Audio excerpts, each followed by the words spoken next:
So, Devstream 168 for Warframe has been announced for next week. The in-depth look at everything Duviri, all of the information that so many of us have been craving for, because digital streams have been pretty quiet on the Duviri front for quite a while about a lot of what's going to be on offer. So much so that data mining leaks have started to show up again on Reddit for the first time in years. Now, what do we already know about Duviri? Quite a lot when you actually think about it. We know it has roguelike elements to it. We know it has a ruler who can alter the world depending on their moods.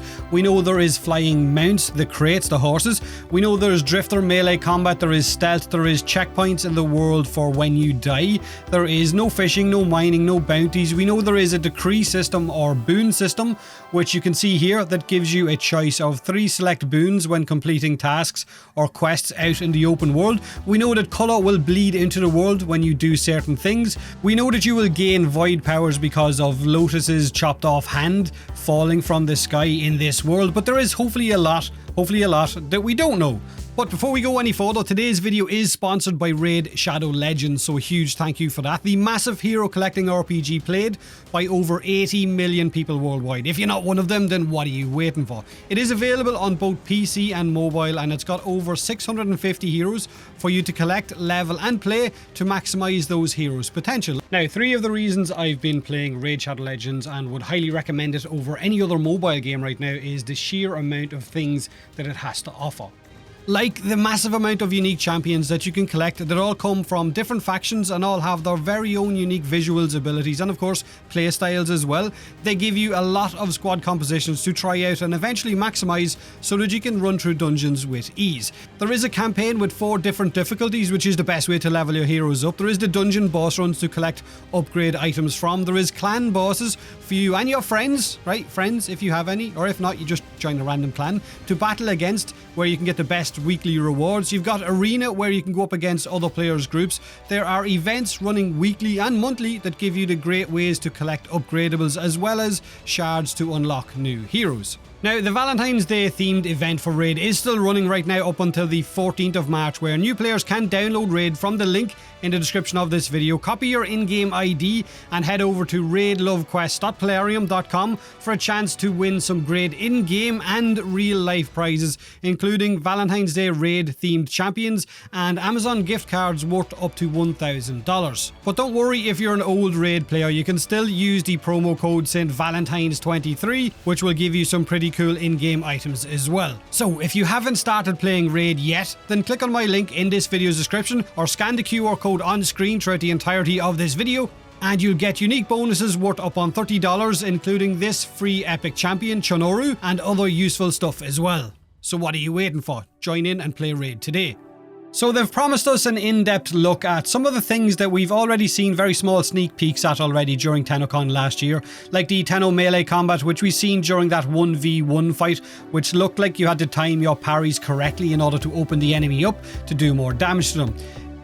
They've promised us an in-depth look at the crate, the horse customization, the skeletal void horse. So can we expect skins, Tennogen Deluxe? What kind of horse customization are we talking here? They've also said that there will be an in-depth look at the drifter melee combat and the drifter specific intrinsics, as well as much more to be revealed, including a first look at the next Prime Warframe, which we already know is going to be Hildryn, or maybe it's not. I guess just act surprised whenever Hildryn is wheeled out. On top of this, there's going to be an Umbral Forma as a Twitch drop reward for watching the dev stream, so make sure and don't miss that Umbral Forma. Now, the fact that they've put an Umbral Forma of all things as a drop tells me that they want as many people in the Warframe community to see this dev stream as possible. Now, we already know some of the details of what they're going to show in relation to Duviri, and it seems that they are choosing to address some of those leaks from about 2 weeks ago, which detailed the Duviri intrinsics, and then of course last week the next Prime was leaked as well. So it'll be very interesting to see if those leaks were in fact true or not, or how accurate they were. Now, I have made a previous video showing off all of the intrinsics in more detail if you want to check that out. It's linked in this video's description. but we do know that there are 10 levels to each Tenno Intrinsic with Duviri, and a description of what each one of them is going to do. There is the Endurance Intrinsic for your Tenno that is all based around health, healing and survivability, which will be needed because, like I said, it is a roguelike game mode, meaning that to begin with, you're probably going to be quite squishy and maybe die a lot. And if you want to eventually combat that void worm in the sky, then you're going to need to have a little bit of survivability to your Tenno. We know that there is a Riding Intrinsic for your Crate Horse that's based around allowing the horse to stomp, which sounds like its attack, knocking enemies back, armor reduction and a buff to your Tenno once it dismounts the crate as well for a limited time period. There is also the Combat Intrinsic, which is all about increasing your Tenno's damage, reducing the cooldown on abilities and increasing your crit chance and so on. Basically combat, right? Does exactly what it says on the tin, you get the idea. The final intrinsic is the Opportunity Intrinsic, which is all about increasing your boons or your decrees, giving you more Warframe choices once that option actually comes up and you're able to select a Warframe to run around in Duviri with. It can also give you better choices of what weapons you're going to be able to choose while out in Duviri. So the Opportunity Intrinsic is all based around the boon system. Now they've also mentioned TennoCon 2023, they're going to be releasing some kind of information in relation to that.